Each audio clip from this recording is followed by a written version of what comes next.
పస్కా పండుగ బల్ల క్రమములో కూర్చోడానికి ముందుగానే ఆయన ఎరిగిన వాడై లోకంలో ఉన్న తన వారిని అంటే ఆయన ఒక గుంపును ఏర్పరచుకున్నాడు, ఒక సమూహాన్ని ఏర్పరచుకున్నాడు. పాపపు బంధకాల నుంచి దేవుడి కొరకు ప్రత్యేకించబడిన ప్రజలను తన వారిని ఆయన ఏర్పరచుకున్నాడు. ఆ ఏర్పరచుకున్న ప్రజలు అప్పటి వరకు అద్భుతాలు, స్వస్థతలు, ఈ లోక సంబంధమైన వాటి కొరకే యేసు ప్రభువును వెంబడించారు. దేవుడు అవన్నీ ఎరిగిన వాడే. అయినప్పటికీ కూడా తన వారిని, తన ప్రజలను ఈ చివరి టైంలో ఇక నేను వీరిని ప్రేమించకపోతే, నా ప్రేమ వీరికి అర్థం కాకపోతే ఇక ఎప్పుడు కూడా వీరు దేవుని సన్నిధిలో మీరు ఆశీర్వదించబడలేరు, మీరు నా రాజ్యానికి రాలేరని యేసు ప్రభు గుర్తుపెట్టాడు. కూర్చోడు. మనం చదువుతుంది కదా, తన వారిని ప్రేమించి వారిని అంతవరకు ప్రేమించాడు. ఎంతవరకు ప్రేమించాడండి చెప్పండి? అంతం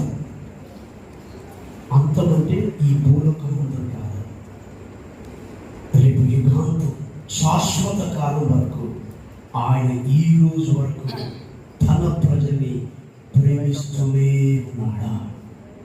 అంతవరకు ప్రేమిస్తున్నాడు. ఈరోజు నేను అంటున్నాను, యేసు ప్రభు బల్ల తీసుకునే ముందు ప్రతి వారితో సమాధాన పడుతున్నాడు, ప్రతి వారిని ప్రేమించడానికి ఇష్టపడుతున్నాడు, ప్రతి వారి ఎదుట ఆయన తగ్గించుకొని తన స్వభావాన్ని చూపిస్తున్నాడు. ఈ రోజు రాత్రి రేపు బల్ల తీసుకోవడానికి సిద్ధమవుతున్న దేవుని బిడ్డ, నీ భర్తను నువ్వు ప్రేమించడానికి ఇష్టపడుతున్నావా?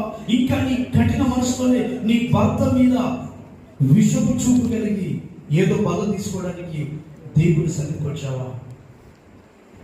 యేసు ప్రభు తన వారిని ప్రేమిస్తున్నాడు. తన వారు ఆయన సంఘం, క్రీస్తు సంఘానికి శిరస్సు ఉన్నాడు. మనం ఏ విధంగా మనని ఆయన ప్రేమిస్తున్నాడో మనము మన వారిని ప్రేమించాలి, మన సంఘం బిడ్డని ప్రేమించాలి, మన తోటి వారిని ప్రేమించాలి, మన భర్తను ప్రేమించాలి, మన భార్యను ప్రేమించాలి, మన పిల్లల్ని ప్రేమించాలి. ఈ రోజు నన్ను ఎంతవరకు ప్రేమించగలుగుతున్నాను? యేసు పస్కాకు ముందుగానే తన వారిని ప్రేమించాడు. ఇంకా బల్ల తీసుకోలేదు, బల్ల తీసుకోకముందే ప్రేమించడం మొదలుపెట్టాడు. అది పూర్తిగా ఆయన మనసులో వచ్చి ప్రేమ. ఇంకా మనం చదివితే